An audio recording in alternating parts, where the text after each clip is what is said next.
मथुरा में कंस की जेल में भगवान श्री कृष्ण जी का जन्म हुआ था। लेकिन अगर आप यमुना नदी के उस पार जाएं तो आपको प्रकृति की गोद में बसा एक सुंदर सा गोकुल गांव मिलेगा। यहीं पर भगवान श्री कृष्ण जी ने अपना बचपन बिताया था। नंद बाबा और मैया यशोदा के साथ उनका लालन पालन यहीं हुआ था। गोकुल की इन गलियों में खेलते हुए भगवान श्री कृष्ण जी ने अपने दोस्तों के साथ समय बिताया और यहीं से शुरू हुई उनकी दिव्य लीलाएं। इस पवित्र भूमि पर आज भी भगवान श्री कृष्ण जी का 5250 साल पुराना घर मौजूद है। इस गांव में भगवान श्री कृष्ण जी गैया चराया करते थे और अपने सखाओं के साथ रेत में खेला करते थे। यह वही पवित्र स्थान है जहां नन्हे से बाल कृष्ण ने यशोदा मैया को संपूर्ण ब्रह्मांड के दर्शन कराए थे। तो आइए अब हम आपको ब्रज भूमि की इस यात्रा में भगवान श्री कृष्ण जी की इन अनमोल लीलाओं से जुड़े सभी पवित्र स्थानों का दर्शन कराएंगे, जहां हर कोने में एक नई कहानी, एक नई दिव्यता है।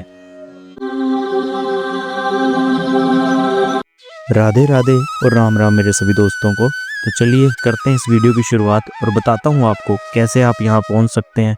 अगर आप मथुरा से गोकुल जाना चाहते हैं तो रास्ता बेहद आसान है। मथुरा तक बस, ट्रेन या आप अपनी कार से पहुँच सकते हैं। मथुरा से गोकुल की दूरी सिर्फ लगभग 10 किलोमीटर है। वहाँ आप ई रिक्शा, ऑटो या टैक्सी ले सकते हैं। ई रिक्शा शेयरिंग में आपसे लगभग 50 रुपये चार्ज करेगा और टैक्सी का किराया पूरे दिन के लिए 2000 से 2500 तक होता है, जो कि आपको गोकुल और आसपास के सभी स्थानों पर घुमाने के बाद आप जहां कहेंगे वहीं आपको ड्रॉप कर देगा। जैसे ही आप गोकुल की पार्किंग एरिया में पहुंचोगे, वहां से मात्र 5 मिनट पैदल चलते ही आप पतित पावन कुंड के पास पहुंच जाओगे। यही वह पवित्र कुंड है जहां से गोकुल यात्रा की शुरुआत होती है और यहीं पे गोकुल यात्रा की समाप्ति होती है। कहते हैं कि यशोदा मैया ने नन्हे बाल कृष्ण के छठी के दिन के जो वस्त्र थे वे इसी कुंड में धोए थे और आज भी गोकुल में जन्म लेने वाले सभी बालकों के छठी के दिन के कपड़े जो है वह इस कुंड में धोए जाते हैं। इस कुंड के चारों ओर आपको 4 पुराने कल्पतरु के वृक्ष दिखेंगे, जिनकी छाया में भगवान श्री कृष्ण जी बांसुरी बजाते थे। आसपास की ये जगह कभी माधव वन के नाम से भी जानी जाती थी, जहाँ भगवान श्री कृष्ण जी गायों को चराने के लिए आते थे। तो चलिए इस अद्भुत पवित्र जगह की यात्रा करें और उन कृष्ण भगवान की लीलाओं का अनुभव करें जिनमें भगवान श्री कृष्ण जी ने अपना बचपन बिताया। प्राचीन कुंड में दर्शन करने के बाद वहां से कुछ कदम चलते ही आपको यह मुख्य प्रवेश द्वार नजर आएगा। इस प्रवेश द्वार के भीतर आते ही अब हम गोकुल की पावन गलियों में चलेंगे और सबसे पहले हम पहुंच जाएंगे श्री नंद यशोदा भवन में, जहां भगवान श्री कृष्ण का बचपन बीता था। कहते हैं कि भगवान श्री कृष्ण का जन्म मथुरा में हुआ था, लेकिन कंस के भय से वासुदेव जी ने उन्हें यशोदा माँ के पास पालन पोषण के लिए भेज दिया था। यही वह प्यारा सा भवन है जो माता यशोदा का उस टाइम घर होता था, जहाँ उनके लाडले कृष्ण जी का बचपन लीलाओं से भरपूर रहा। भवन में प्रवेश करते ही आप देखेंगे कि हर एक कोने में भगवान के बचपन की मीठी यादें बसी है। यहाँ एक खास खंबा भी है, जिसके लिए कहा जाता है कि जब भी भगवान कृष्ण नटखट हरकतें करते थे तो मैया यशोदा उनको इस खंबे पे बांध दिया करती थी। यहाँ दर्शन करने से न सिर्फ आत्मा को शांति मिलती है, बल्कि भगवान श्री कृष्ण की लीलाओं का अनुभव भी होता है।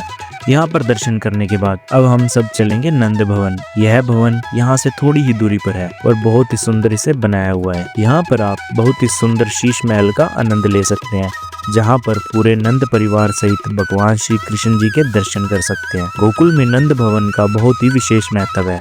यहाँ पर आकर आप अद्भुत अनुभव करेंगे और आपको बहुत ही शांति और सुकून मिलेगा। नंद भवन के दर्शन से आपकी यात्रा और भी रोमांचक और यादगार बन जाएगी। तो चलिए दोस्तों, अब हम चलते हैं यमुना घाट। अभी मैं उसी पवित्र स्थान पर खड़ा हूँ जहाँ से वासुदेव जी ने बाल कृष्ण जी को टोकरी में रखकर यमुना नदी को पार किया था। इसी अद्भुत यात्रा के द्वारा उन्होंने मथुरा से गोकुल तक का पवित्र सफर तय किया था। यमुना घाट पे दर्शन करने के बाद चलते हैं अपनी अगली लोकेशन पे, जो कि है रमन रेती। यहाँ से लगभग जो कि 3 किलोमीटर की दूरी पर स्थित है। दोस्तों, रमन रेती का बहुत ही विशेष महत्व है। ऐसा माना जाता है कि भगवान श्री कृष्ण जी ने यहाँ पर अपनी कई लीलाएं की थी और गोपियों के साथ खेला करते थे।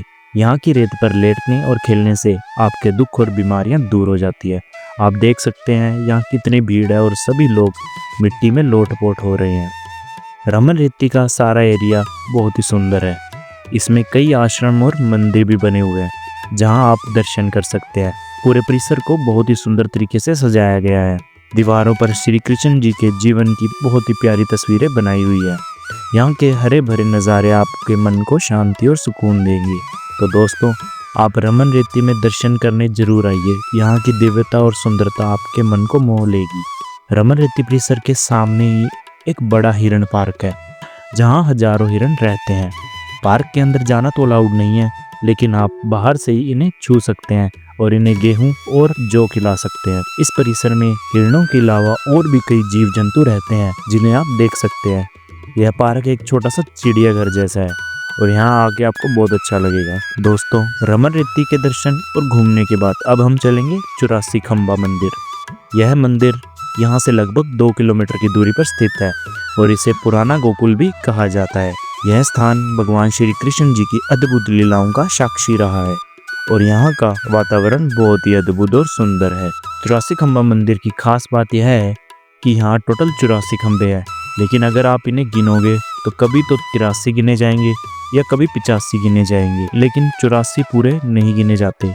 इन खंभों की अनोखी बनावट इस मंदिर को और भी रहस्यमय और अद्भुत बनाती है। कहा जाता है कि भगवान श्री कृष्ण ने चारों धाम यात्रा का सुख पाने के लिए विश्वकर्मा जी के द्वारा इस भवन का निर्माण कराया था।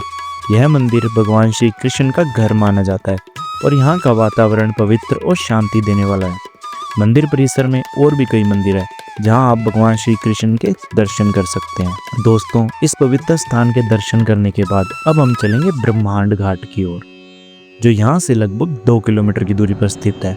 ब्रह्मांड घाट की ये मान्यता है कि भगवान श्री कृष्ण जी जब छोटे थे तब इसी स्थान पे वो खेलते हुए मिट्टी खा रहे थे और मैया यशोदा ने जब उन्हें देखा तो मैया यशोदा ने उनका मुंह खोला तो उन्हें पूरा ब्रह्मांड दिख गया था उनके मुंह के अंदर। तभी से इस जगह का नाम ब्रह्मांड कुंड के नाम से जाना जाता है।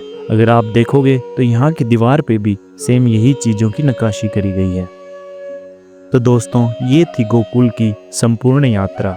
अगर आपको ये वीडियो अच्छी लगी हो तो इस वीडियो को लाइक और कमेंट में राधे राधे लिखना बिल्कुल ना भूलिएगा और ऐसी और वीडियो देखने के लिए चैनल को सब्सक्राइब जरूर करिएगा। धन्यवाद।